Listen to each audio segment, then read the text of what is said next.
نبی حجت کبریا ہے، ہر نبی حجت کبریا ہے، مگر فاطمہ فاطمہ ہے، مگر فاطمہ فاطمہ ہے۔ ذکر قرآن میں سب کا ہوا ہے،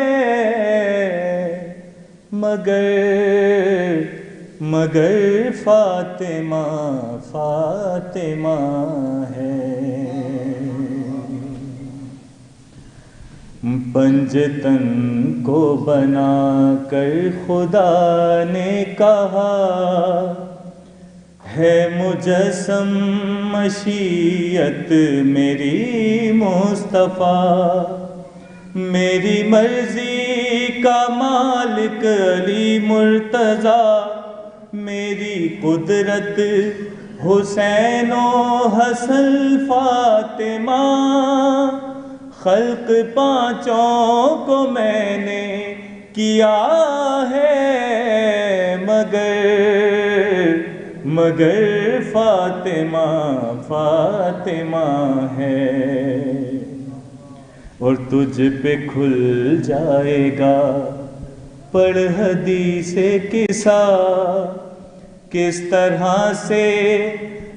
طرح پنجتن کا تعارف ہوا، رب نے ثابت یہ ہم فاطمہ سے کیا، ایک ہی ذات ہے مرکز انما، خود محمد بھی زیر کسا ہے،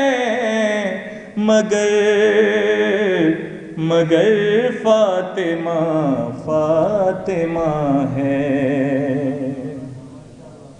ایک کی خاطر حرم کو سجایا گیا، ایک کے حجرے کو قبلہ بنایا گیا، ایک کے بیٹے مصلی پہ آتے رہے، ایک کو کعبے کے اندر بلایا گیا، ام حیدر بھی ایک فاطمہ ہے،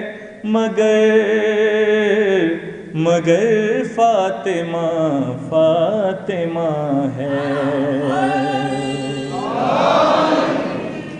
اور سامرا سے یہی آ رہی ہے صدا، لیلۃ القدر کو کون سمجھے بھلا، سارے معصوم ہیں حجت کبریا، حجتوں پہ ہے حجت مگر فاطمہ، ہم میں ہر ایک حجاب خدا ہے، مگر فاطمہ فاطمہ ہے۔ میں تقابل کروں کب یہ اوقات ہے، ہر حقیقت حقیقت کا اثبات ہے، صرف ام ابیہا وہ ایک ذات ہے، ماں محمد کی ہونا بڑی بات ہے، بالیقین آمنہ آمنہ ہے، مگر فاطمہ فاطمہ ہے۔ اور گر کے قدموں پہ شہ کے وہ کہتا رہا، اے غفور الرحیم اے شہ کربلا، تیرا مجرم تیرے روبرو آ گیا، شہن سینے سے ہر کو لگا کر کہا، جرم تیرا بہت ہی بڑا ہے، مگر فاطمہ فاطمہ ہے، مگر فاطمہ فاطمہ ہے۔ لعنتیں کر رہے ہو ابھی تک وصول، کیا ہوا ظلم سے تم کو حاصل حصول؟ اور ان کی عظمت نہ کی تم نے دل سے قبول، ظالموں پھر بھی باقی ہے نام بطول۔ تم نے کرنا تھا جو کر لیا ہے، مگر فاطمہ فاطمہ ہے۔ عمر سے کم نہیں ہوتی عظمت کبھی، ایک بچی سے اس کی سند ہے ملی، اپنی دادی کی مانند ہے وہ جری، کم سنی میں وہ شاہی الٹ کر رہی، سن بظاہر سکینہ کا کیا ہے، مگر فاطمہ فاطمہ ہے، مگر فاطمہ فاطمہ ہے۔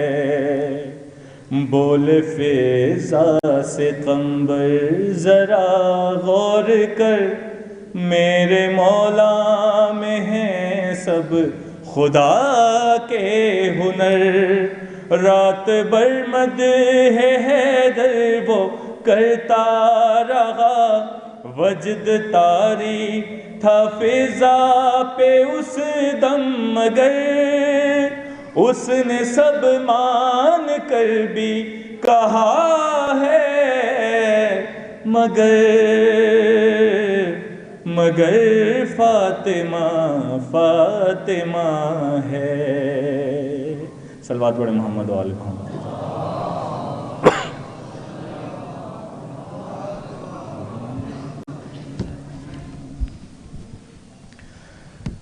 چل رہا ہے دو جہاں میں، چل رہا ہے دو جہاں میں، آپ کا سکہ حسین، اے میرے مولا حسین، اے میرے آقا حسین، اے میرے مولا حسین، کیا غرض ہم کو بھلا۔ صلوات پڑھیں محمد و آل محمد کی ذات۔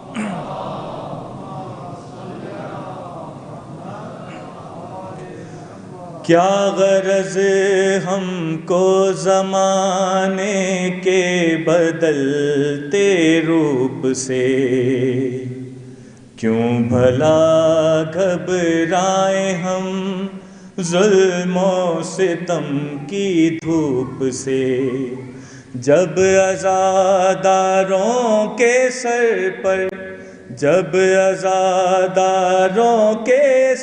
پر ہے تیرا سایہ حسین، اے میرے مولا حسین، اور مانیے صبر و رضا اے شاہد لوح و قلم، سجدہ گاہ آدمیت ہے تیرے نقش قدم، تیرے دم سے ہو رہا ہے دین کا چرچا حسین، اے میرے مولا حسین، خلد سے ملتی ہیں جا کر جس کے روزے کی حدیں، منتظر رہتی ہیں خود جس کے عمل کی آیتیں۔ کون ہے تاریخ میں تیرے سوا ایسا حسین، اے میرے مولا حسین۔ یہ سمندر یہ زمین و آسماں کھلتے گلاب، کہکشاں یہ چاند تارے یہ چمکتا آفتاب، دو جہاں میں جو بھی ہے سب ہے تیرا صدقہ حسین، اے میرے مولا حسین۔ ذرہ ذرہ دشت کا مہتاب جس نے کر دیا، اپنے خون سے دین کو سیراب جس نے کر دیا، تو ہے وہ کونین میں سحروز کا پیاسا حسین، اے میرے مولا حسین۔ اور سب شہیدوں نے کیا، شعر قابل توجہ ہے، سب شہیدوں نے کیا تیری شہادت کو سلام، بندگی کرنے لگی تیری عبادت کو سلام، تو نے تپتی ریت پہ ایسا کیا سجدہ حسین، اے میرے مولا حسین۔ اور صورت و سیرت میں ہے جو ہو بہو خیر النساء، جس نے پالے اکبر و عباس جیسے باوفا، تو نے اس زینب کو اپنی گود میں پالا حسین، اے میرے مولا حسین۔ اور دونوں عالم کی عبادت جس کے سجدے پر نثار، جس کے کاندھوں پر ہے کل توحید کا دار و مدار، کون ہے تیرے سوا اس شان کا بندہ حسین، اے میرے مولا حسین۔ زندگی ہوتے ہوئے فطرس تھا مرنے کے قریب، مس ہوا جھولے سے تیرے بن گیا اس کا نصیب، جانے کس کس کا مسیحا، جانے کس کس کا مسیحا ہے تیرا جھولا حسین، اے میرے مولا حسین، اے میرے آقا حسین، اے میرے مولا حسین۔ کر دیا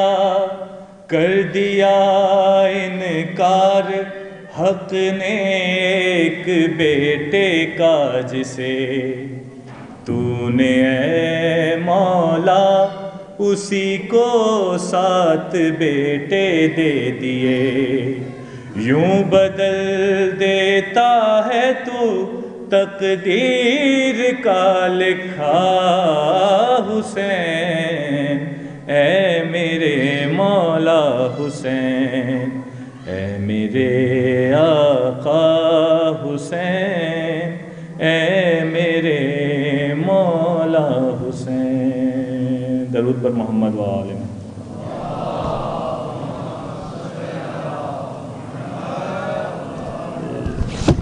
بارے دیگر بلندر صلوات۔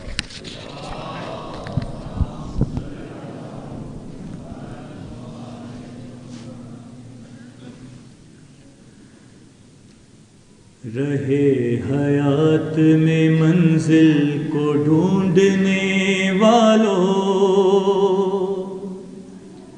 تلاش حق میں نہ در در کی ٹھوکریں کھاؤ، ہماری مانو تو سوئے نجف چلے آؤ، ہماری مانو تو سوئے نجف چلے آؤ، اس آستانے پہ قسمت سنوارتے رہنا، قدم قدم پہ علی کو پکارتے رہنا، قدم قدم پہ علی کو پکارتے رہنا۔ رواں ہے کشتی ایمان اسی سہارے سے،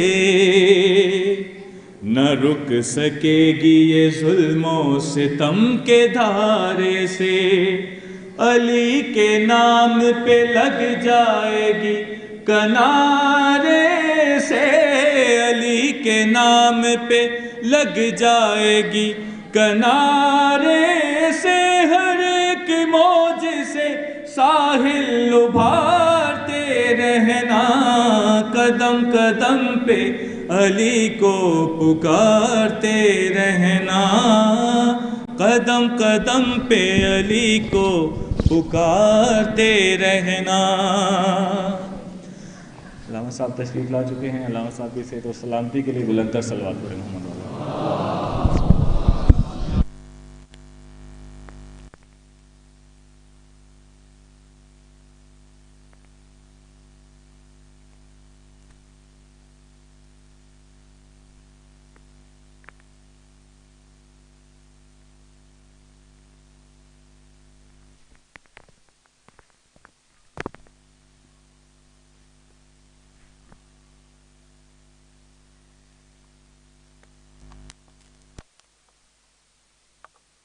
عادت ہے نزا کے وقت بھی ان کو پکارتے رہنا، قدم قدم پہ علی کو پکارتے رہنا، بتائیں سوچ کے وہ حفظ جن کو قرآن ہے، کہ جو علی کو نہ مانے وہ کب مسلمان ہے، مجاہد اپنا تو نہ دے علی پہ ایمان ہے، مجاہد اپنا تو نہ دے علی پہ ایمان ہے، اسی سہارے پہ ہستی گزارتے رہنا، قدم قدم پہ علی کو پکارتے رہنا۔ صلوات بر محمد و آل محمد۔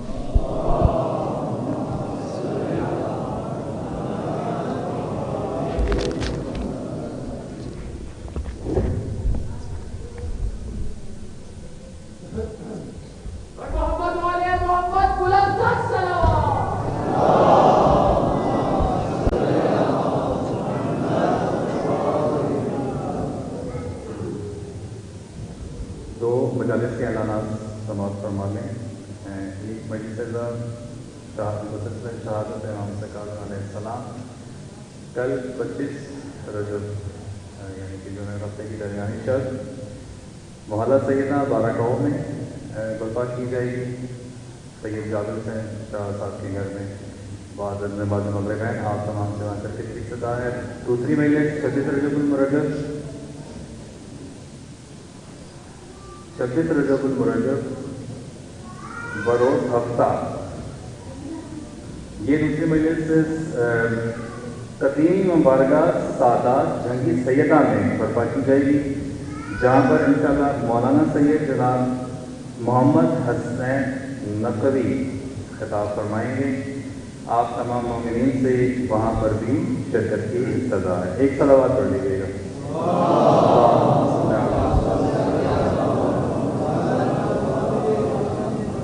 جن مومنین کی بائک جو امام بارگاہ کے بالکل سامنے دروازے کے سامنے کھڑی ہیں، ان سے گزارش یہ ہے کہ اپنی بائک کو اس جگہ پارک کریں جہاں پر آپ کو گزارش کی جائے گی۔ باہر آپ میں سے کسی کی بائک اگر کھڑی ہے تو کائنڈلی اس کو وہاں سے ہٹا دیں، کیونکہ اس کے بعد مجلس کے بعد آپ ہوتا ہے چلیے ہٹاتے برآمد ہوگا، جس میں ماتا ساری نوخوانی ہوگی۔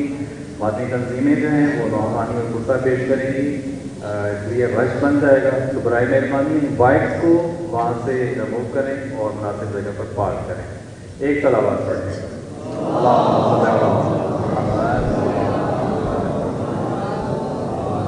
میں زیادہ مختصر نہیں ہوتا، میں گزارش کروں گا علامہ سید انور علی نجفی صاحب سے کہ وہ زیر ممبر ہوں اور فضائل و مصائب امام حسین کاظم علیہ السلام آپ کے سامنے بیان کریں۔ آپ کی آمد کے لیے میں نعرے لگاؤں گا، آپ نے اس کا جواب دینا ہے بھرپور۔ نعرہ تکبیر، نعرہ تکبیر، نعرہ رسالت، نعرہ رسالت، نعرہ حیدری، نعرہ حیدری۔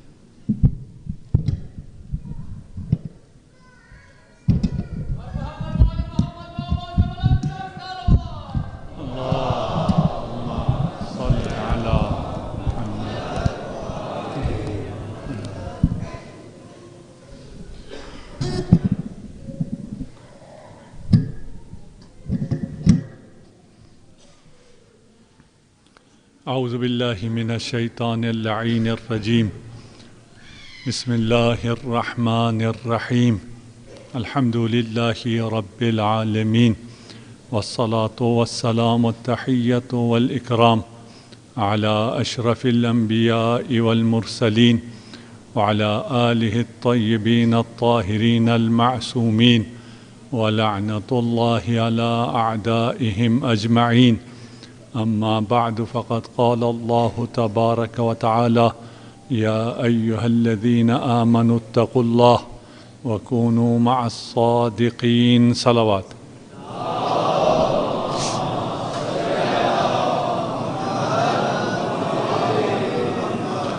مجلس شہادت باب الحوائج ہے، اور مومنین جانتے ہیں کہ آج کی رات حوائج کے حوالے سے بہت اہم رات ہے۔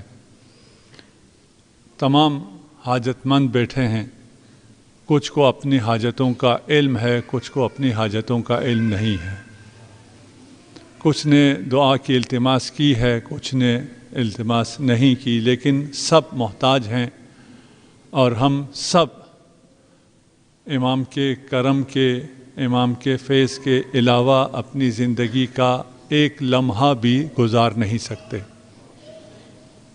خدا سے دعا ہے آج کی اس بابرکت رات کے طفیل جو مومنین مومنات یہاں ہیں اور اس قرۂ خاکی میں جہاں جہاں بھی فرش اعضاء پر ہیں، ان کی تمام حاجات کو پوری فرما۔ جو اولاد نرینہ کی خواہش رکھتے ہیں ان مومنین کو خدا اولاد نرینہ پہ حق علی اصغر عنایت فرما۔ ہم سب کو شیعیان علی ابن حیدر قرار میں قرار دے۔ صلوات پڑھ دیجئے محمد و آل محمد۔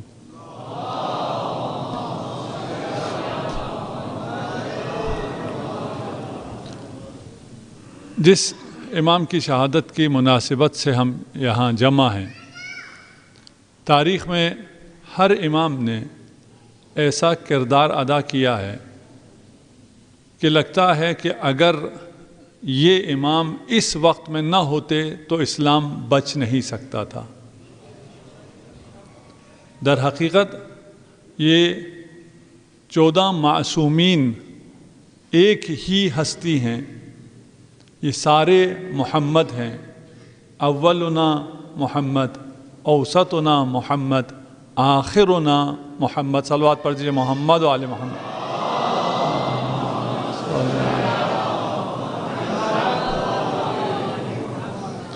اور ائمہ میں سے مشکل ترین حالات جن ائمہ نے گزارے ہیں، اس مشکل ترین حالات کی ابتدا امام موسیٰ بن جعفر کے دور سے ہوتی ہے۔ اس لیے کہ آپ جانتے ہیں کہ بنی امیہ کا زوال ہوا اور بنی عباس نے حکومت اور اقتدار کو سنبھالا، اور اس درمیان صادقین کو موقع ملا۔ اور گزشتہ مجلس میں شاید یہی میں نے بیان کیا تھا کہ جو ہم سمجھتے ہیں کہ امام کو موقع ملا، ان دو ائمہ کو آزادی ملی، وہ اس قسم کی آزادی امام کو نہیں ملی۔ جو قید و بند کی صعوبتیں تھیں، ظالم کمزور تھا، اپنے ظلم سے باز نہیں آیا تھا۔ اب جب بنی عباس نے طاقت پائی ہے تو بنی عباس کا ظلم اس حد تک گیا کہ لوگ بنی امیہ کے ظلم کو بھول گئے۔ آپ نے بھی دیکھا ہے، اپنے زمانے میں کچھ لوگوں کو دیکھا ہے، کچھ اقتدار کو دیکھا ہے، ایک اقتدار میں آپ بہت تنگ ہوتے ہیں، اگلا اقتدار آتا ہے تو اس سے زیادہ انسان اذیت میں آ جاتا ہے۔ صلوات پڑھ دیں۔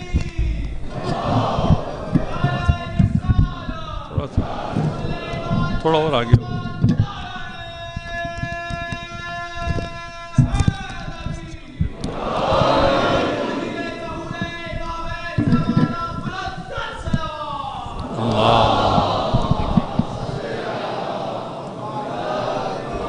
تھوڑا ادھر آگے آ سکے نا، یہ اگر تھوڑا سا، بس ٹھیک ہے، جتنا بھی۔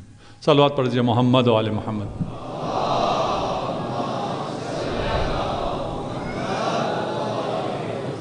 اچھا، ایک چیز سمجھنا انتہائی ضروری ہے اور ہمارے بچوں کے لیے بھی ضروری ہے، اور ان سے سوال بھی ہوتا ہے کہ تاریخ میں کچھ لوگ تھے، اچھے تھے، برے تھے، آپ نے ان کو کیا کرنا ہے؟ آپ خود اچھے بن جاؤ، آپ آگے نکلو، آپ ترقی کرو۔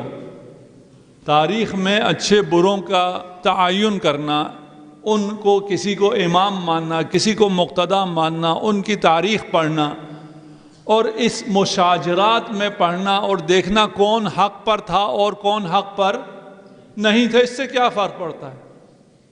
فرق اس سے پڑتا ہے کہ آپ حق پر ہوں، یہ کہا جاتا ہے جی آپ کو حق پہ ہونا چاہیے۔ اچھا، میں اگر ناحق کی اتباع کروں تو حق پہ کیسے ہو سکتا ہوں؟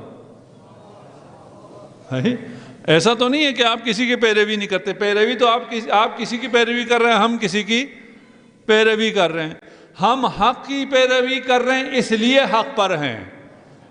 آپ حق کی پیروی نہیں کر رہے اس لیے کہہ رہے ہیں کہ نہ دیکھو جس کو ہم نے اپنا مقتدی مانا ہے وہ کیسا تھا، دیکھنا پڑے گا، پھر آپ اچھے ہو جائیں۔ اچھا کسے کہنا ہے؟ پہلے اس کو طے کر لیں کہ اچھا کسے کہتے ہیں، تو اس کے نتیجے میں ہم اچھے ہو جائیں۔ کسے اچھا کہیں گے آپ؟ جو اچھے کام کرے وہ اچھا ہے، جو عبادت کرے وہ اچھا ہے، جو نماز پڑھے وہ اچھا ہے، جو غریبوں کا خیال رکھے وہ اچھا ہے، جو راہ خدا میں شہید ہو جائے وہ اچھا ہے۔ اس سے زیادہ اچھا تو کوئی نہیں ہوگا نا۔ جس نے اپنی زندگی میں کوئی عبادت ترک نہ کی ہو، جس نے اپنی زندگی میں کوئی گناہ نہ کیا ہو، جس نے اپنی زندگی میں کسی انسان کو اذیت نہ پہنچائی ہو، جس نے اپنی زندگی میں اپنے اطراف موجود تمام انسانوں کی مدد کی ہو، یہ اچھا انسان ہے جی، یہ اچھا انسان ہے، یہ کامیاب انسان ہے، یہ جنت چلا جائے گا؟ نہیں، یہ جنت نہیں جائے گا۔ ہے جس نے کوئی عبادت ترک نہیں کی ہے، سارا دن روزہ رکھا، ساری رات قیام کرتا رہا، ساری زندگی جو کچھ کمایا راہ خدا میں خرچ کرتا رہا، آخر میں صفا اور مروہ کے درمیان اللہ کی راہ میں مارا گیا، جنت جائے گا نہیں جائے گا؟ جی ابھی پتہ نہیں، یہ سب کچھ کر لیا، پتہ نہیں جنت جائے گا یا نہیں جائے گا۔ یہ صرف ہم کہتے ہیں یا سارے مسلمان کہتے ہیں؟ سارے مسلمان کہتے ہیں، یہ سارے مسلمان کہتے ہیں کہ یہ سب کرنے والا جنت جائے یہ کوئی ضروری نہیں ہے۔ کیوں؟ اس سے پہلے کیا کرنا ہوگا؟ اس سے پہلے اس کا عقیدہ ٹھیک ہونا چاہیے۔ اگر عقیدہ ٹھیک نہیں ہے، عمل جتنا بھی اچھا ہو اس عمل کی کوئی قیمت ہی نہیں ہوگی۔ پہلے آپ کا عقیدہ ٹھیک ہونا چاہیے۔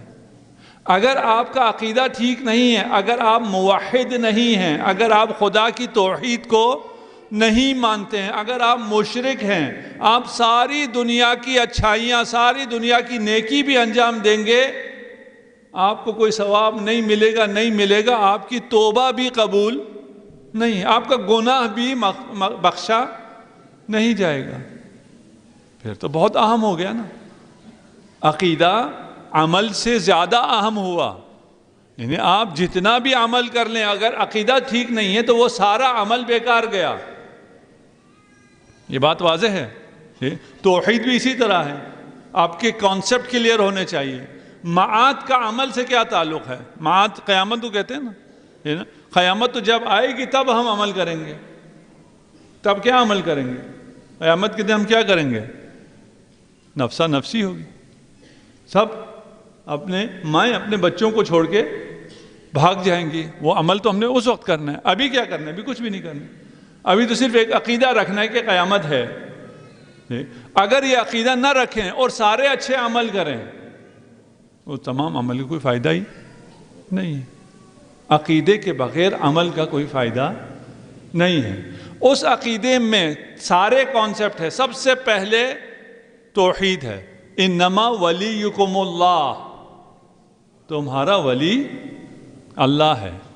یہ ماننا پڑے گا، یہ مانے بغیر تم جو مرضی کر لو، ان تمام اعمال کا تمہیں کوئی ثواب نہیں ملے گا۔ تمہیں یہ ماننا پڑے گا کہ ولی خدا ہے۔ یہاں ختم ہو جاتی ہے ولایت یا آگے چلتی ہے؟ آگے چلتی ہے۔ آگے کس نے چلایا ہے؟ ہم نے چلایا ہے یا خدا نے؟ قرآن آگے چلا رہا ہے، انما ولیکم اللہ ورسولہ۔ اللہ کی ولایت کو بھی ماننا ہوگا، رسول کی ولایت کو بھی ماننا ہوگا۔ والذین آمنوا، اور لوگ بھی ہیں۔ ولایت ختم نہیں ہو رہی، عقیدے کی بات کر رہے ہیں۔ یہ عقیدہ اگر نہ ہو، اللہ کی ولایت کو نہ مانو، رسول خدا کی ولایت کو نہ مانو، ائمہ یعنی اہل بیت کی ولایت کو نہ مانو، شیعہ سنی متفقہ روایت ہے کہ اس کو نہ ماننے والا، ولایت علی ابن ابی طالب کو نہ ماننے والا ساری زندگی عبادت کرتا رہے، اس کا ٹھکانہ جہنم ہے۔ شیعہ روایت نہیں ہے۔ کچھ چیزیں، کچھ آیات، کچھ روایات کے اوپر لکھ دیا گیا ہے کہ یہ شیعہ روایات ہیں، یہ شیعہ آیات ہیں۔ آپ آئے تطہیر پڑھیں کہتے ہیں یہ شیعہ ہے، میں قرآن پڑھ رہا ہوں۔ آپ آئے ولایت پڑھیں کہتے ہیں شیعہ ہے، میں قرآن پڑھ رہا ہوں۔ بغیر عقیدے کے عمل کچھ بھی فائدہ نہیں دیتا ہے۔ اچھا آپ کہیں یار مولانا صاحبان سے ہمیں گلہ یہی تھا، یہ کہتے تھے عقیدہ نہیں، عمل کی بہت زیادہ ضرورت ہے۔ یہ تو ہماری سائڈ کا ہو گیا کہ عمل نہیں چاہیے، عقیدہ چاہیے۔ یہ کہا ہے میں نے۔ عقیدہ کیا ہے؟ انما ولیکم اللہ، تمہارا ولی خدا ہے۔ اور کون ہے تمہارا ولی؟ تمہارا ولی نبی ہے، رسول ہے۔ اور کون ہے تمہارا ولی؟ وہ اہل ایمان ہیں جو نماز قائم کرتے ہیں، جو حالت رکوع میں زکوٰۃ دیتے ہیں۔ اچھا یہ عقیدہ کافی ہے؟ عقیدہ کافی ہے۔ عمل کی ضرورت ہے؟ کوئی عمل کی ضرورت نہیں، یہ عقیدہ تو رکھو نا۔ مسئلہ کیا؟ یہ عقیدہ ہے یا نہیں ہے؟ مسئلہ ادھر ہے۔ میں امیر المؤمنین کی ولایت کا عقیدہ رکھتا ہوں یا نہیں رکھتا؟ ولایت کا کیا مطلب ہے؟ ولایت کا مطلب یہ ہے کہ مجھ میں اور امیر المؤمنین میں کوئی فاصلہ نہیں ہو۔ متمسک ہونے کا کیا مطلب ہے؟ ہم حدیث عقلین پیش کرتے ہیں نا، کہتے تمسک کرو۔ تمسک کا مطلب کیا ہے؟ وہ ہمارے بھائی کہتے ہیں ہم بھی تمسک کرتے ہیں۔ بھئی تمسک کا مطلب بھی تو ہوگا نا، زبانی کہنے سے تو نہیں ہوگا۔ تمسک کا کیا مطلب ہے؟ یعنی آپ میں اور امام میں کوئی فاصلہ نہیں ہونا چاہیے۔ آپ میں اور امام کے درمیان آپ کی نفسانی خواہشات کو نہیں آنا چاہیے۔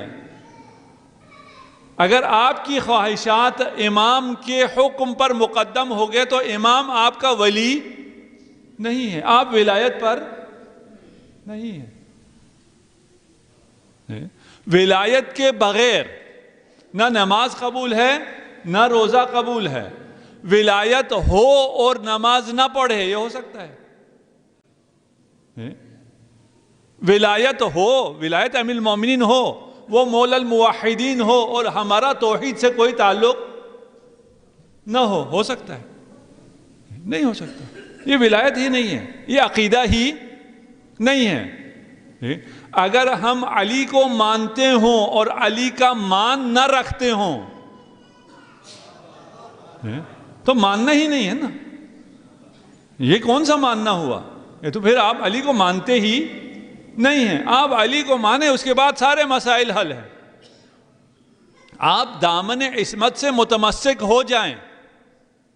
اس کے بعد یہ نہیں ہے کہ آپ نے عطرت کو لیا، انہوں نے قرآن کو لیا۔ نہیں، قرآن اور عطرت الگ ہو سکتے ہی نہیں ہیں۔ یہ نہیں ہو سکتا میرا دامن، میرے ہاتھ میں دامن اہل بیت ہو لیکن قرآن سے میرا ہاتھ خالی ہو نہیں سکتا، ممکن نہیں ہے۔ اگر میں اہل بیت کا ہوں تو میں قرآن پہ عمل کرنے والا صرف میں ہوں، میرے علاوہ کوئی قرآن پہ عمل نہیں کر سکتا۔ ان عقائد کو بچا کر، محفوظ رکھ کر عالم اسلام کو، عالم تشیع کو نہیں، عالم اسلام کو ائمہ نے ہدیہ دیا ہے۔ امام موسیٰ بن جعفر علیہ السلام، صلوات پر محمد علیہ،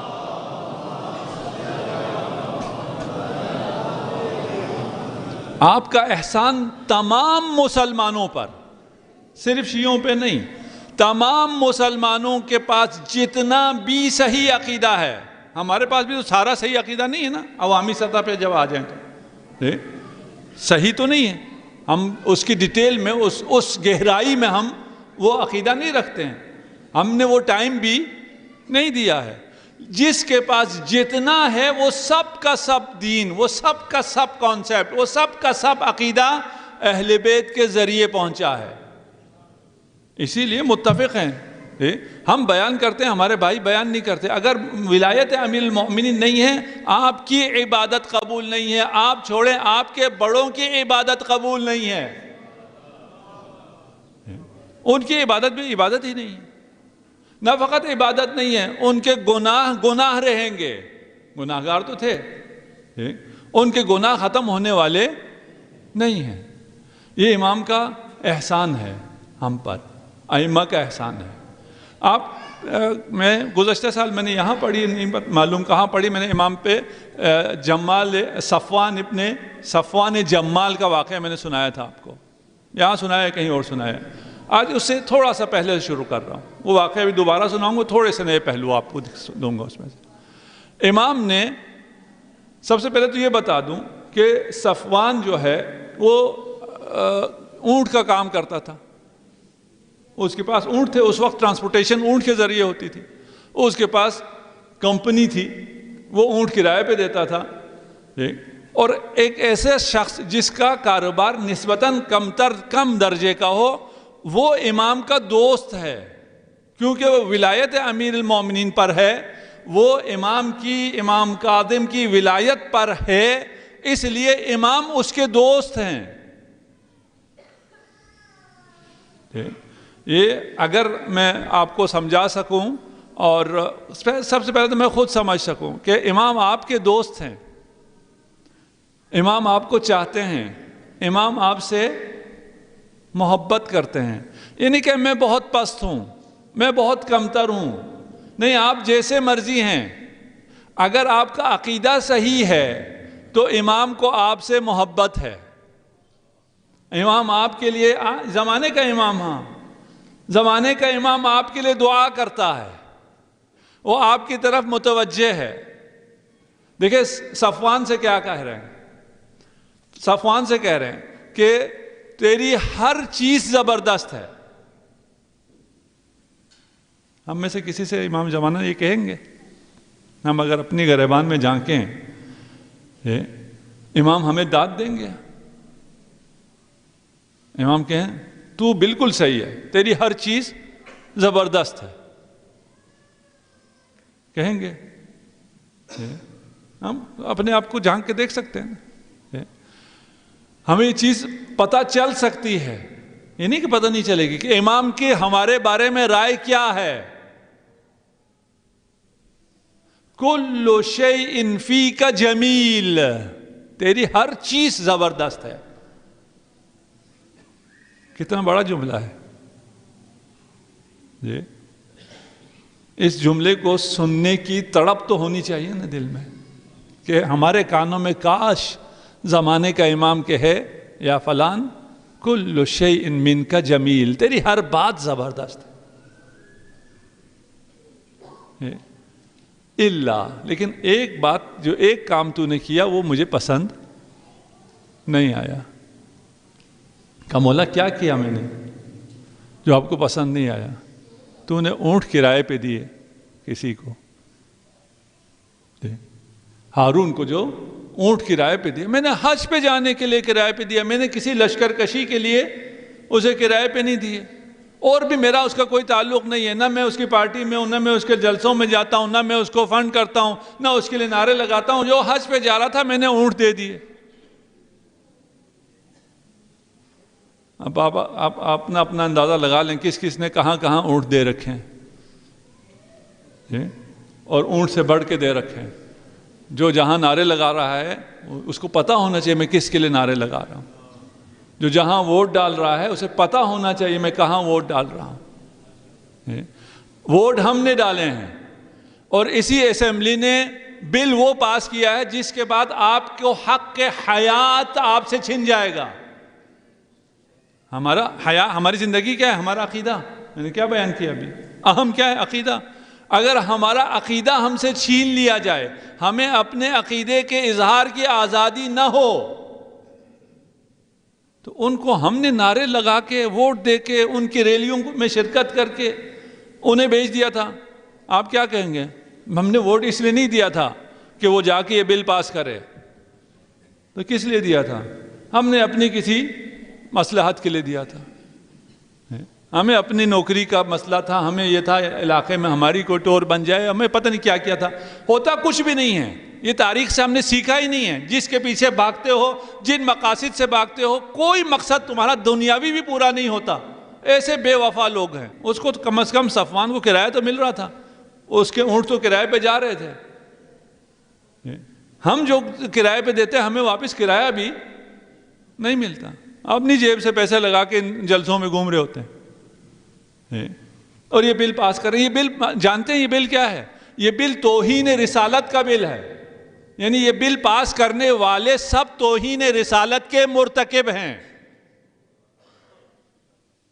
خدا کرے یہ ابھی سینٹ میں پاس نہ ہو. اگر پاس ہو جائے تو ان سب پر کیس ہونا چاہیے توہین رسالت کا. وہ کیسے بھائی؟ یہ اور ہمارا اور ان کا سارا اختلاف ہی، ان سے مراد ناصبی ہیں، دشمنان اہل بیت ہیں.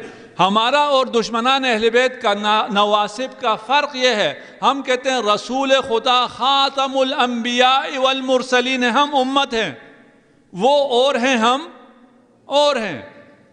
ہمارا سارا مسئلہ یہ ہے نا، شیعہ سنی مسئلہ نہیں ہے، یہ گستاخ رسول اور امت کا مسئلہ ہے. اب کیا کر دیا ہے کہ جو رسول کی گستاخی کرے اس کی بھی وہی سزا ہے، جو رسول کے ساتھی کی گستاخی کرے اس کی بھی وہی سزا ہے. ایک سزا ہے دونوں کی.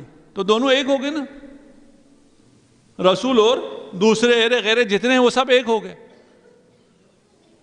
ہوئے نہیں ہوئے؟ سب ایک ہو گئے. پھر ہم سے کہتے ہیں آپ کا صحابہ کے بارے میں کیا موقف ہے. علماء اہل سنت آئے تھے, مجھ سے پوچھا آپ کا صحابہ کے بارے میں کیا موقف ہے. میں نے کہا جو حضرت عمر کا موقف ہے وہ میرا موقف ہے. صحابہ کو وہ جو سمجھتے تھے میں بھی وہی سمجھتا ہوں. تھوڑی دیر تو سمجھ میں نہیں آیا, پھر وہ تھوڑے سے سر پٹائے. بھئی جو کچھ صحابہ کے ساتھ خلیفہ نے کیا ہے, ہم نے تو کچھ بھی نہیں کیا. کوڑے انہوں نے مارے, اس سے آگے میں نہیں بیان کرتا, آپ کو پتا ہے. بیان نہیں ہو سکتا, ناقابل بیان چیزیں اصحاب رسول کے ساتھ. اصحاب رسول کی بہت بڑی تعداد کو خلفاء نے کہا یہ سب مرتد ہو گئے, ان کی گردنیں اڑا دی. صحابہ کی, رسول کے بعد نا. ہمارا وہ موقف تو میں نے مذاق میں کہا تھا, ہمارا وہ موقف نہیں ہے. جنہیں وہ سب مرتد کہتے ہیں, ہم نہیں انہیں مرتد نہیں کہتے, وہ رسول کے ساتھ ہی تھے. وہ یہ کہتے تھے کہ یہ صحیح جگہ ہم زکوٰۃ دے سکتے ہیں, جیسے ہم نے بھی یہاں یہی کہا تھا نا, ہم زکوٰۃ دیتے ہیں لیکن وہاں دیتے ہیں جہاں زکوٰۃ ادا ہوگی. ان کا بھی یہی کہنا تھا. وہ صحابی تھے لیکن ان کی عزت نہیں ہوئی. یہ جو بل ہے یہ توہین رسالت ہے. اس میں ایسا نہیں ہے رسول کے برابر کسی کو کیا جا سکتا ہے. یعنی عظمت رسول کہاں اور عام لوگوں کی امتیوں کی بات ہی کہاں ہے, سرے سے بات ہی نہیں ہے. آپ برابر کر دیں. اور ایک بات اور بتاؤں, یہ کیوں برابر کیا جا رہا ہے. یہ اس لیے برابر کیا جا رہا ہے کیونکہ ان لوگوں پہ پریشر ہے کہ یہ جو ناموس رسالت والا بل ہے یہ قانون ختم کرو.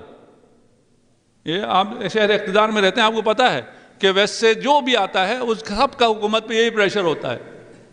یہ رسول کے تو نہیں ہیں, انہیں یہ سزا دے کے اس کو اٹھا لیا جائے گا, یہ خاموش رہیں گے. انہیں توہین رسالت سے کوئی غرض نہیں ہے. یہ توہین رسالت ہے, یہ بل توہین رسالت ہے. کوئی ایک آواز آپ نے سنی ہے, کوئی ایک آواز سنی ہو کہ بھئی یہ تو توہین ہے رسالت کی, رسول خدا کی توہین اور ایک عام انسان کی توہین کو برابر کر دیا جائے. صفوان تمہاری ہر چیز خوبصورت ہے, کل شیء منک جمیل. کتنا خوبصورت جملہ ہے, اور اس کائنات کی خوبصورت ترین ہستی کے خوبصورت ترین آواز میں یہ جملہ آپ کو سننے کو مل سکتا ہے. غلطی تو صفوان سے بھی ہوئی تھی نا, اس کے باوجود اس ایک غلطی کو چھوڑو تمہاری ہر چیز زبردست ہے. پھر فرمایا صفوان تم آیا پسند کرو گے محشر کے دن جب آواز لگائی جائے کہ اعوان ظلمہ ظالمین کی مدد کرنے والے جدا ہو جائیں, ان میں تمہیں بھی شامل کیا جائے. ہر قدم جو آپ اٹھا رہے ہیں وہ آپ کے عقیدے کے مطابق ہونا چاہیے. اگر آپ کا عقیدہ ہے تو آپ کا قدم اس عقیدے کے مطابق ہونا چاہیے, وإلا آپ کا عقیدہ نہیں ہے. اب ہم میں سے کون چاہے گا کہ قیامت کے دن محشر کے دن ہمیں جوار معصومین سے نکال کر ان ظالمین کی طرف دھکیل دیا جائے؟ کوئی بھی نہیں چاہے گا. نہیں چاہے گا تو کرائے پہ مت دو اونٹ, اپنے اونٹ اپنے پاس رکھو. صفوان کو بات سمجھ میں آ گئی, بزنس ہی ختم کر دیا. اتنا جگر ہے, میں جس پوسٹ پہ ہوں میری تو مجبوری ہے, استعفیٰ دے دو. خدا کی کائنات بہت بڑی ہے, تمہارے بہت اس سے بہتر رزق تمہارے لیے لکھا رہا, کبھی بھی ظالموں کا ساتھ نہ دو. صفوان نے کاروبار چھوڑ دیا, بغداد چھوڑ کے کوفہ آ گیا. بغداد میں پھر آپ کی کیپیسٹی بھی ہے, یعنی آپ یہ کام مت کریں, شہر اقتدار میں نہ رہیں, لوگوں کے ساتھ معاملہ نہ کریں, نہیں سب کچھ کریں, سیاست بھی کریں, لیکن آپ کی سیاست علوی ہونی چاہیے, علی کی سیاست ہونی چاہیے. یہ جو کہتے ہیں نا دین اور سیاست الگ نہیں ہے, سیاست امیر المؤمنین دین سے الگ نہیں ہے, سیاست دشمنان علی ضد دین ہے, اس کا دین سے کوئی تعلق نہیں ہے. ہم سمجھتے ہیں یہ جو دوسری سیاست ہے شام والوں کی سیاست، دین کا دین نہیں بھائی، اس کا دین سے کوئی تعلق نہیں ہے۔ ہمیں دین اہل بیت نے دیا ہے، اہل بیت نے سکھایا ہے، ہمیں کہا ہے تمہارا عقیدہ صحیح ہونا چاہیے اور تمہارا ہر قدم اپنے عقیدے کے مطابق ہونا چاہیے، اس کے لیے قربانی دینی ہے، پڑتی ہے قربانی دے دو۔ صفوان نے اپنا کاروبار بند کیا، ہارون آیا، اس نے کہا کہ یہ کاروبار کیوں بند کیا؟ کہا بس میں وہ ہو گیا، میں یہ کاروبار چھوڑ کے اور کاروبار کرنا چاہتا ہوں۔ اس نے کہا مجھے پتہ چل گیا ہے، مجھے معلوم ہے تم یہ کام کیوں کر رہے ہو، معلوم ہوتا رہے۔ ان کے ناراض ہونے سے آپ کا کچھ بھی نہیں بگڑتا۔ صفوان کا بگڑا نہیں بگڑا۔ صفوان کو جو امام نے فرمایا نا کل شیء منک جمیل، تمہاری ہر بات خوبصورت، ہر چیز خوبصورت، کیا بات ہے تمہاری۔ ایک دفعہ میں کہتا ہوں، میں آپ کے گھر آتا ہوں، میں آپ کے کھانے کی تعریف کرتا ہوں، وہ تعریف ایسے ہی ہے، اس کو آپ کو پتہ ہوتا ہے ایک آدمی کی عادت ہے تعریف کرنے کی، خوش آمد کرنے کی، آپ اس سے بھی خوش ہو جاتے ہیں۔ امام حقیقت بولتے ہیں۔ امام جب کہیں نا آپ کی ہر چیز خوبصورت ہے، کیا بات ہے آپ کی، تو پھر پوری کائنات آپ کو داد دے رہی ہوتی ہے۔ اصل داد یہ ہے۔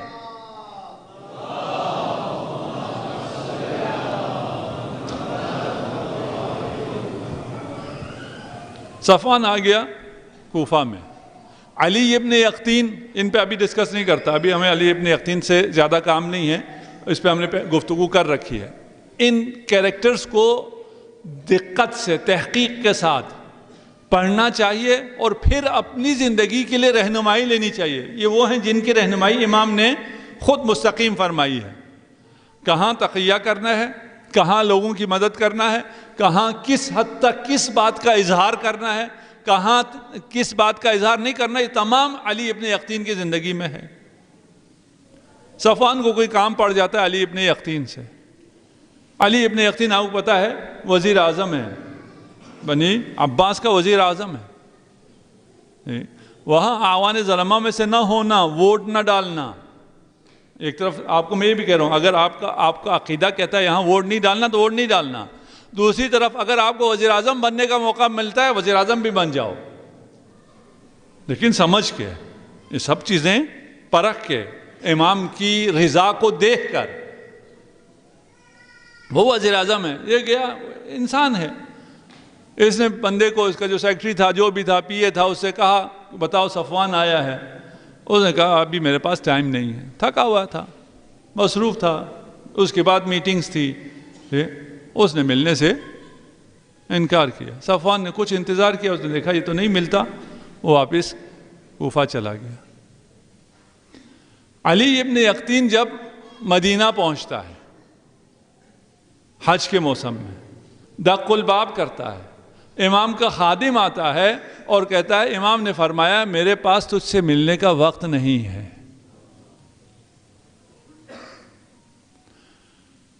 آپ کو جس نے ساری زندگی پیار دیا ہو وہ کبھی آپ سے نظریں چرا لے۔ جس باپ نے جس بچے کو کبھی نہ ڈانٹا ہو وہ کبھی غصے سے دیکھ لے، اس بچے سے پوچھو اس کے ساتھ کیا گزرتی۔ علی ابن یقطین نے خادم سے کہا تو نے بتایا نہیں کہ کون آیا ہے؟ کہا مجھے مولا نے کہا دروازے پہ جاؤ، علی ابن یقطین سے کہو جیسے تیرے پاس صفوان سے ملنے کا وقت نہیں تھا، ہمارے پاس تجھ سے ملنے کا وقت نہیں ہے۔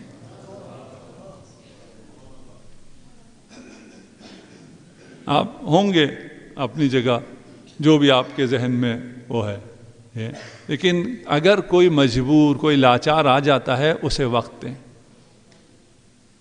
اس کی کال سنیں۔ میں یہ بات کرتا ہوں، پھر لوگ کچھ مجھے ٹیسٹ کرنے کے لیے بھی کال کرتے ہیں کہ یہ کہتا تو ہے، کال اٹھاتا ہے یا نہیں اٹھاتا۔ ہر انسان کی ایک لمیٹیشن ہے، ابھی مجھے کال آ رہی ہوں گی تو میں ابھی تو نہیں اٹھا سکتا، موبائل میرے پاس ہے ہی نہیں۔ جب ہو سکتا ہے، جو ان نون نمبر ہیں، کوئی ہو سکتا ہے کوئی مظلوم ایسا ہو آپ کے فون اٹھانا ہی اس کے لیے مدد ہو جائے، آپ آفس میں اس کو اندر آنے دیں، اس کی وہ مدد ہو جائے۔ کہا تمہارے پاس صفوان کے لیے وقت نہیں تھا، ہمارے پاس تمہارے لیے وقت نہیں ہے۔ یہ تو مضطرب ہو گیا، یہ تو پریشان ہو گیا، گلی میں ٹہلتا رہا کہ کیا کروں۔ اس کے دماغ میں آیا کہ ایک ہی راستہ ہے، جا کے صفوان سے معافی مانگ کے آتا ہوں، صفوان کو راضی کرتا ہوں، امام راضی ہوں گے۔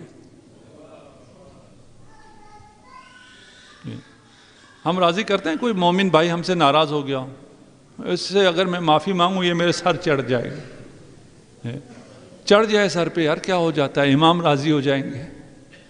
نہیں چڑھے گا، یہ بھی سمجھ جائے گا جس کی راہ میں کر رہے ہو نا وہ تمہارا سب کچھ سنبھال لے گا، تمہارا سارا کاروبار سنبھال لے گا۔ اس کی جو کہا ہے وہ کر کے تو دیکھو، جو اخلاق بتایا ہے اس پہ عمل کر کے تو دیکھو، دیکھو زندگی کتنی خوبصورت ہو جاتی ہے، کتنی شیرین ہو جاتی ہے، کتنے مسائل جو ہمارے حساب سے حل ہو سکتے ہی نہیں تھے سب حل ہو جائیں گے۔ پریشانی میں سوار ہوا، کہاں مدینہ کہاں کوفہ، اس نے گھوڑے کو ایڑی دی، تھوڑی دیر بعد کوفہ پہنچا ہوا تھا۔ ہو سکتا ہے جی؟ قل لعبادی الذین اسرفوا علی انفسہم، خدا اسراف گناہگاروں سے کہہ رہا ہے جنہوں نے گناہ کیا ہے، میرے ان بندوں سے، کتنے پیار سے کہہ رہا ہے، میرے ان بندوں سے کہہ دو، لگتا ہے جو پتہ نہیں کن باتوں کی بات کر رہے ہیں، جنہوں نے گناہ کیا ہے، جو گناہ کرنے والے اگر پشیمان ہو جائیں تو وہ خدا کے نزدیک ترین مقرب ترین بندے ہو جاتے ہیں۔ تم پریشان ہوئے نا، تمہیں احساس ہوا، یہاں اس نے ایک قدم مدینے سے نکالا، اگلا قدم کوفہ میں۔ میں نے کہا تھا نا اگر امام کی مانو پھر یہ تمہارا سارا میں کہاں کوفہ جاؤں گا، اس میں کتنا وقت لگ جائے گا، میری اتنی اہم میٹنگز ہیں یہ رہ جائیں گی، کیا رہ گیا؟ کچھ بھی نہیں رہے گا۔ برکت کو آپ پتہ نہیں کتنا سمجھتے ہیں۔ آپ نے سنا ہے نا ائمہ رات میں 1000 رکعت نماز پڑھتے ہیں، بعض لوگ حساب لگاتے ہیں کہ 1-2 رکعت نماز پہ اتنا وقت لگتا ہے، 1000 پہ اتنے گھنٹے ہوتے ہیں، رات میں 8 گھنٹے سے زیادہ ہوتے نہیں ہیں، اس لیے 1000 رکعت پڑھنا ممکن ہی نہیں ہے۔ جواب کیا ہے جی؟ برکت کسے کہتے ہیں؟ آپ اگر خدا کی راہ میں خلوص سے نماز پڑھنا شروع کر دیں، امیر المؤمنین کی اقتداء میں رات میں 1000 رکعت نماز پڑھنے کی اگر نیت کریں، شروع کریں، آپ کے وقت میں وسعت آ جائے گی۔ یہ تو ہم مانتے ہیں نا، ہمارا ایمان ہے، ہم تو وہ خوش نصیب لوگ ہیں جنہوں نے اس برکت کا عظیم ترین معجزہ اپنی آنکھوں سے دیکھ رکھا ہے۔ ہم نے دیکھا ہوا ہے کربلا میں کتنے لوگ آ سکتے ہیں، 2-3 لاکھ لوگ آ سکتے ہیں، کتنے لوگ آ جاتے ہیں اسی کربلا میں، 4 کروڑ لوگ آ جاتے ہیں۔ کیسے آتے ہیں؟ کسی کے پاس کوئی جواب نہیں ہے، برکت ہے۔ اس مسجد میں 4000 لوگ آ سکتے ہیں، 3000 لوگ آ سکتے ہیں، 20000 آ جائیں تو آ سکتے ہیں۔ کربلا میں 4 لاکھ کی جگہ 4 کروڑ آ سکتے ہیں، کسی کو کوئی پریشانی بھی نہیں ہوتی، وسعت آ جاتی ہے، مکان میں وسعت آ جاتی ہے، زمان میں وسعت آ جاتی ہے۔ خدا کے ہو کے تو دیکھو، یہ جو رد شمس سورج کے پلٹنے کا معجزہ ہے، سن رکھا ہے آپ نے جی؟ لوگ اشکال کیا کرتے ہیں، اعتراض کیا کرتے ہیں، کہتے ہیں اگر امیر المومنین نے سورج پلٹایا ہو تو یہ سارا نظام جو چل رہا ہے وہ ایک خاص نظم کے ساتھ چل رہا ہے، اس میں تھوڑی دیر کے لیے اگر سورج پلٹ جائے تو پھر سارا کائنات کا سارا سسٹم درہم برہم ہو جائے گا۔ ہو جائے گا نہیں ہوگا جی؟ ہو جائے گا نا؟ پھر یہ سائنٹیفکلی صحیح نہیں ہے کہ پورا سورج واپس آیا ہو، یہ نہیں ہو سکتا۔ ہم کہتے ہیں ٹھیک ہے جی، یہ نہیں ہو سکتا۔ اگر واپس پلٹانے والی کی طاقت صرف سورج پر ہو اور وہ صرف سورج کو واپس لے کے آئے تو سارا نظام درہم برہم ہو جائے گا۔ اگر اس کے انگلی کے اشارے پہ پوری کائنات گھوم جاتی ہو،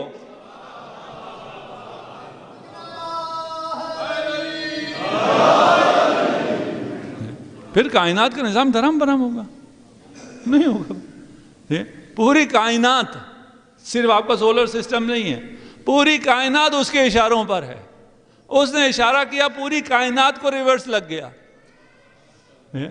آپ کو کیا، آپ صرف سورج کو دیکھ رہے ہیں کہ کس دن سورج پلٹا ہے، ہم اس کو نکالتے ہیں. نہیں، جس دن تمہارا علم اتنی ترقی کر جائے کہ تم پورے یونیورس کو دیکھ سکو، آبزرو کر سکو، وہاں دیکھنا کب ریورس ہوا تھا، کب واپس پلٹا تھا. یہ بات کہ سورج کا واپس پلٹنا سارے مسلمان مانتے ہیں، علی پہ آ کے نہیں مانتے. یہ انبیاء کے لیے مسلم ہے. سارے مسلمان کچھ انبیاء کے لیے سورج پلٹانے کا، رد شمس کا معجزہ انبیاء سے نسبت دیتے ہیں. یہ آج کل تو اپنے بابوں سے بھی نسبت دے دیتے ہیں، ادھر مان لیتے ہیں، لیکن اگر امیر المومنین پہ آئے تو پھر نہیں مانتے.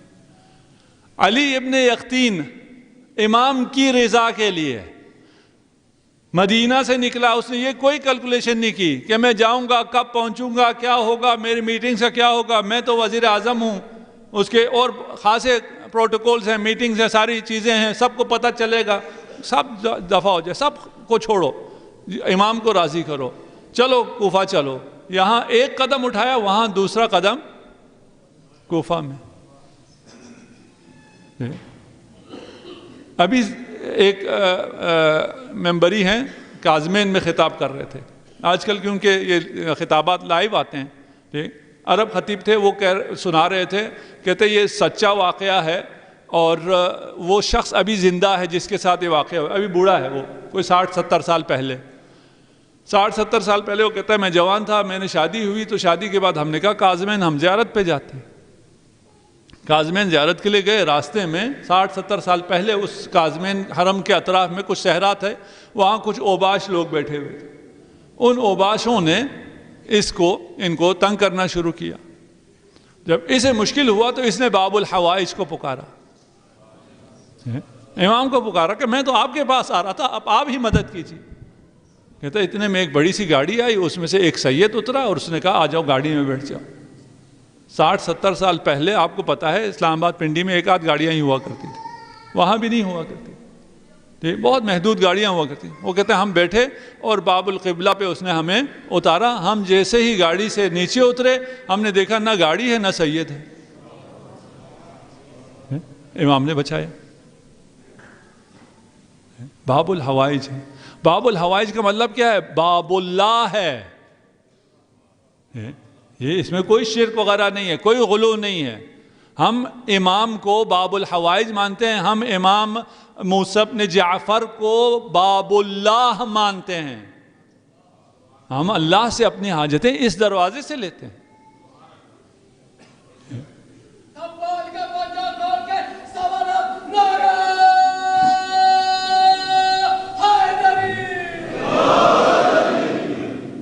صلوات پر جی محمد والے.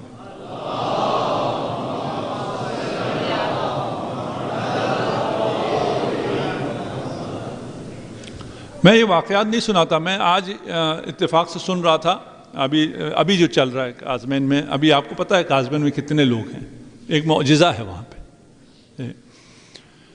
وہ مولانا بیان کر رہے تھے ممبر سے، کاظمین کے ممبر سے ہی، کہ میں مجلس پڑھ کے، پچھلے سال کا واقعہ ہے، میں مجلس پڑھ کے اترا تو ایک آدمی تھا بہت پریشان تھا. کہا کہ ہم یہاں آئے ہوئے تھے ان ایام میں، تو میری بیوی کی حالت خراب ہو گئی، اور کاظمین جو آپ تشریف لے گئے ہیں وہاں حرم کا جو ہاسپٹل ہے وہ اس کے بالکل قریب ہی ہے. لیکن شہادت کے دن وہاں پہ 70 لاکھ سے زیادہ لوگ ابھی جمع ہیں. اتنے زیادہ لوگ ہوں تو ہاسپٹل میں اس طرح عملہ نہیں ہوتا. اس کو بیوی کو وہاں لے جایا گیا اور تھوڑی دیر بعد ڈاکٹروں نے جواب دے دیا، کہا کہ آپ کی جو محترمہ ہیں ان کا انتقال ہو گیا، ہم کچھ نہیں کر سکتے. وہ شخص کہتا ہے کہ میں نے وہاں سے کھڑکی کھولی تو سامنے گنبد تھے، 2 سنہرے گنبد سامنے نظر آ رہے تھے. میں نے امام سے کہا میں امام آپ کے پاس آیا تھا، مجھے شرمندہ نہ کرنا، میں جا کے لوگوں کو کیا کہوں گا، میں آپ سے شفا نہیں لے سکا، میری بیوی یہاں سے چلی گئی. کہا کچھ دیر میں بیوی اٹھ کے بیٹھ گئی. میں نے ڈاکٹروں کو بلایا, کہا 10 منٹ پہلے یہ مر چکی تھی. یہ باب اللہ ہے, یہ کوئی معجزہ نہیں ہے, یہ کوئی ایسی بات ہی نہیں ہے کہ جس کو ہم کہ یہ ہو سکتا ہے یا نہیں ہو سکتا ہے. علی ابن یقطین پہنچتے ہیں صفوان کے گھر. کیسے پہنچے؟ جو بعد میں آئے ان کو بھی پتہ ہونا چاہیے. یہاں مدینہ سے نکلے, وہاں وہ کوفہ پہنچ گئے. دق الباب کیا اور کہا وزیر اعظم آئے ہیں. صفوان ڈر گیا. ابھی کسی کے گھر پہ بھی اگر پولیس آ جائے, آفیشلز آ جائیں, انسان ڈر جاتا ہے کہ کیا غلطی ہوئی ہے مجھ سے. صفوان نے پوچھا کہ مجھ سے کیا غلطی ہوئی ہے؟ علی ابن یقطین نے کہا غلطی تم سے نہیں, غلطی مجھ سے ہوئی ہے. میں تم سے معافی مانگنے آیا ہوں. کہا میں نے معاف کر دیا. کہا ایسے نہیں. اس کے استبل میں تھے. استبل میں جو نیچے گوبر ہوتا ہے وہ پتہ ہے. اپنا ایک رخسار زمین پہ رکھا اور صفوان سے کہا اپنا ایک قدم میرے دوسرے رخسار پہ رکھ کے مجھے معافی دو. صفوان نے منع کیا. کہا نہیں مجھے معافی چاہیے. کہا میں نے معاف کر دیا. کہا نہیں مجھے تیری رضا بھی چاہیے اور جس امام کو تو مانتا ہے اس کا واسطہ دیتا ہوں, مجھے اسی انداز میں معاف کر. صفوان نے معافی دے دی. علی ابن یقطین کی معافی ہوئی. وہ واپس مدینہ پہنچ جاتا ہے. سارے فاصلے سمٹ جائیں گے, مشکلات ختم ہو جائیں گے. تم خدا کے ہو کے تو دیکھو. اب جب امام کی گلی میں آیا ہے تو امام خود استقبال کے لیے باہر تشریف لاتے ہیں. پہلا سوال کیا, امام میں نے آپ کو راضی کیا, آپ مجھ سے راضی ہو گئے. امام نے فرمایا میں بھی تجھ سے راضی ہوا, رسول خدا بھی تجھ سے راضی ہوا اور عرش پر رب بھی تجھ سے راضی ہوا.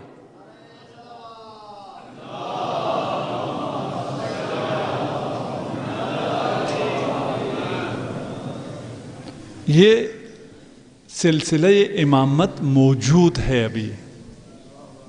ابھی ہے.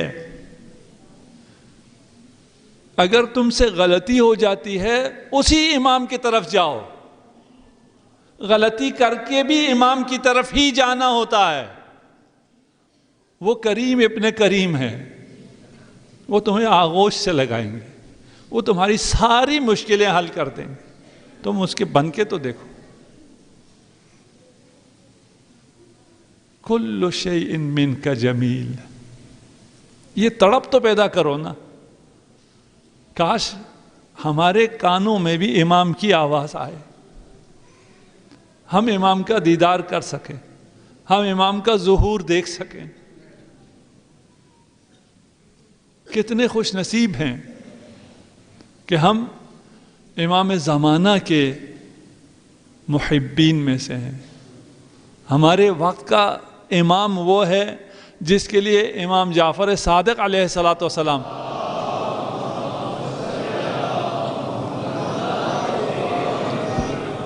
رو رو کے ارشاد فرماتے تھے, لو ادرکتہ لخدمت ایام حیاتی.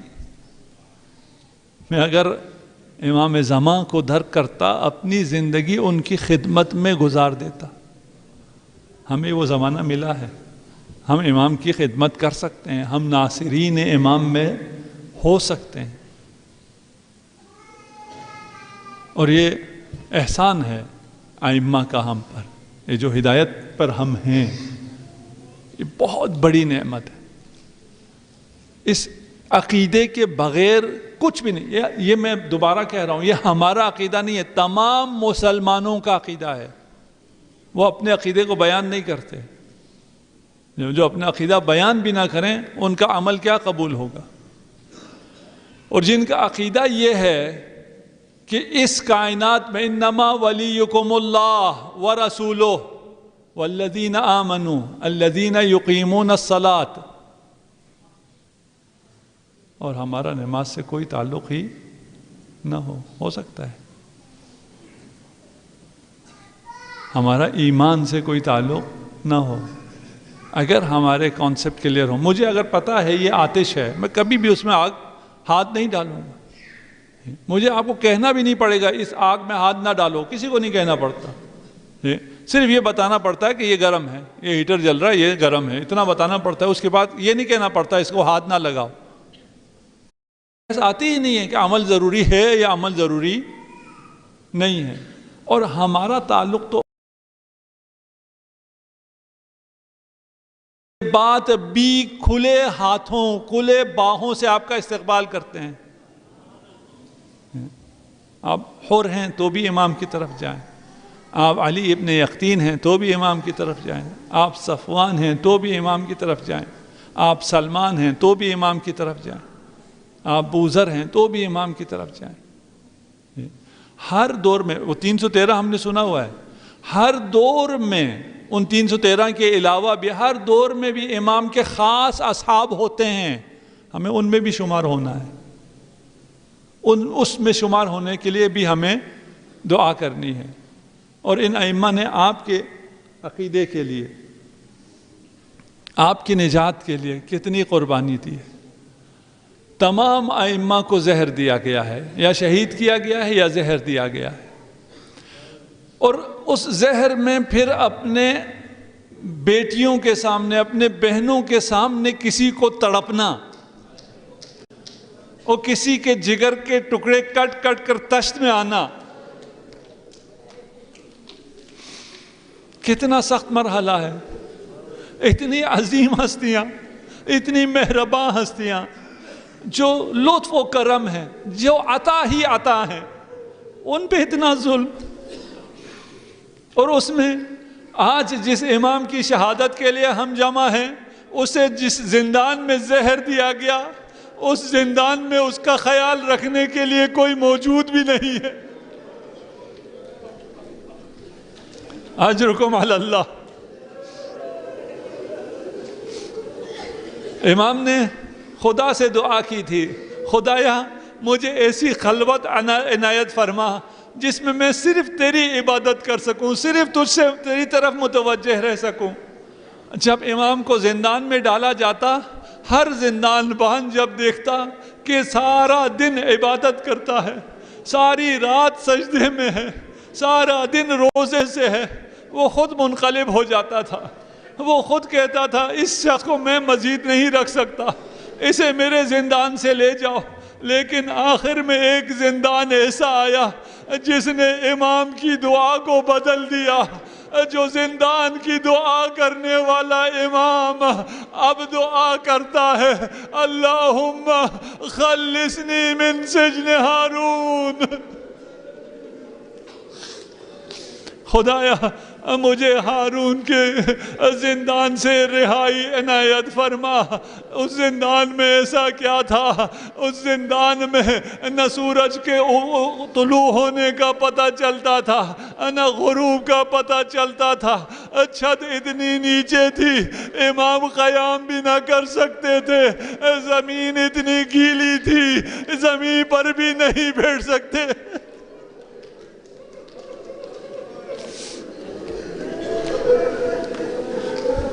اجرکم علی اللہ. 10 سال سے زیادہ جس کے پاؤں زنجیر میں رہے ہوں, زنجیر اس بدن کا حصہ بن گئی تھی, زنجیر استخوانوں ہڈیوں میں بھی پیوست ہو گئی تھی.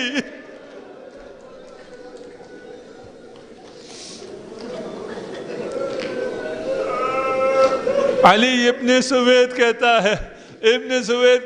ہے مجھے اشتیاق ہوا میں امام کی زیارت کروں, مجھ سے امام کی جدائی برداشت نہ ہوئی, جتنا بھی مال تھا لیا اور میں گیا, ان زندان بانوں سے کہا مجھ سے یہ درہم لے لو, یہ دینار لے لو, مجھے امام کا دیدار کرنے دو.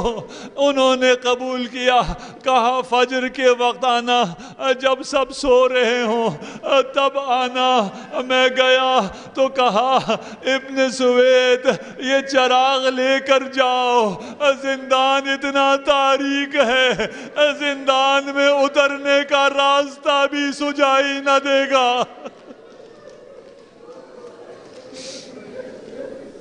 اجرکم علی اللہ۔ ابن سوید ہماری نیابت میں بھی امام کی زیارت کرنا۔ امام کو پکارتے ہوئے ابن سوید جب زندان کے نیچے پہنچا، امام نے پوچھا کون ہے؟ کہا آپ کا خادم ابن سوید ہے۔ تو ایک جملہ کربلا کی مقتل میں حسین کی جسد سے آواز آئی تھی۔ جب سکینہ سے پوچھا تو نے بابا کو کیسے پہچانا؟ سکینہ کہتی ہے میں بابا بابا پکار رہی تھی، اس لاش سے آواز آئی الیہ الیہ۔ زندان سے امام کی آواز آئی ابن سوید الیہ الیہ۔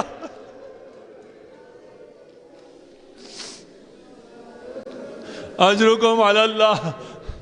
امام کے چہرے کی زیارت ہوئی، امام کے نور سے زندان منور ہوا۔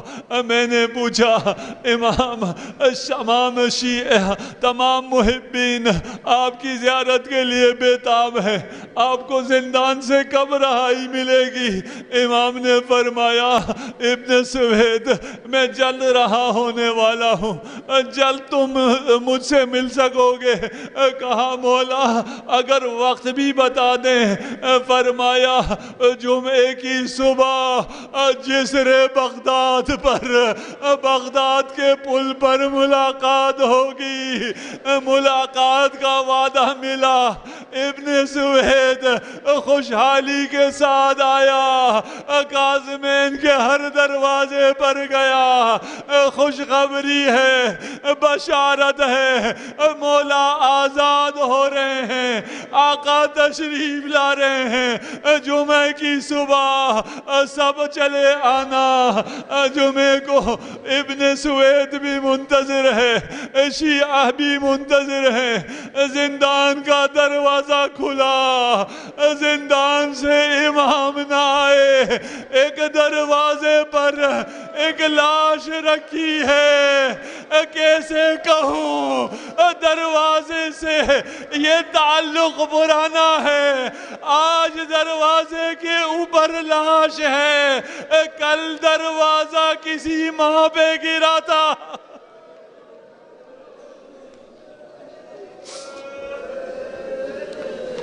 اجرکم علی اللہ۔ شیعوں نے سن رکھا تھا کہ امام بہت نحیف ہو گئے ہیں۔ جب ہارون نے دیکھا اور کہا امام کہاں ہے، زندان باندھ دکھاتا رہا، اس ملعون کو نظر نہ آیا تو اس نے کہا وہ جو کپڑا پڑا ہے وہ بتاؤ اس کپڑے کے کس طرف امام ہے؟ زندان باندھ نے کہا وہی کپڑا امام ہے۔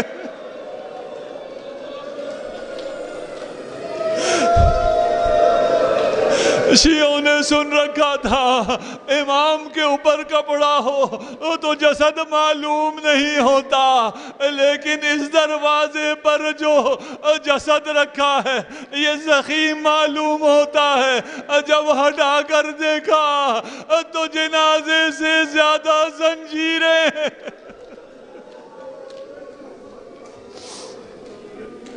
اجرکم علی اللہ۔ جب بھی آج تک جو تابوت نکلتا ہے اس تابوت پر آج بھی زنجیریں ہوتی ہیں۔ جب لوگ زیادہ جمع ہو گئے ملعون نے کہا یہ شیعوں کے حوالے کر دو۔ جنازہ لیا گیا، زمین پہ رکھا گیا، حکیم کو بلایا، کہا حکیم آ کر دیکھو ہمارا مولا ہمارا امام کیسے شہید ہوا۔ حکیم نے کچھ دیر دیکھنے کے بعد کہا اس میت کے خاندان والوں کو بلاؤ، اس اس کا عشیرہ کہاں ہے؟ لوگوں نے پوچھا یہ غریب الوطن ہے، اس کا خاندان یہاں نہیں ہے، تم کیوں خاندان بلاتے ہو؟ کہا اسے زہر دیا گیا ہے، اس کے قبیلے سے کہو قاتلوں سے انتقام لو۔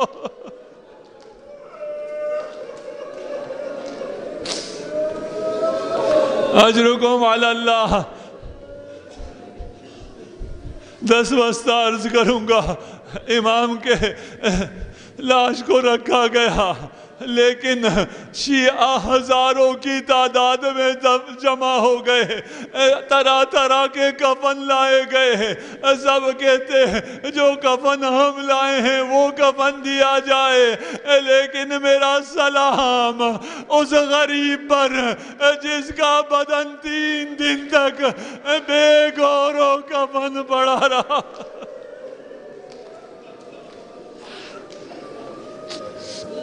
سيعلم الذين ظلموا أي منقلب ينقلبون۔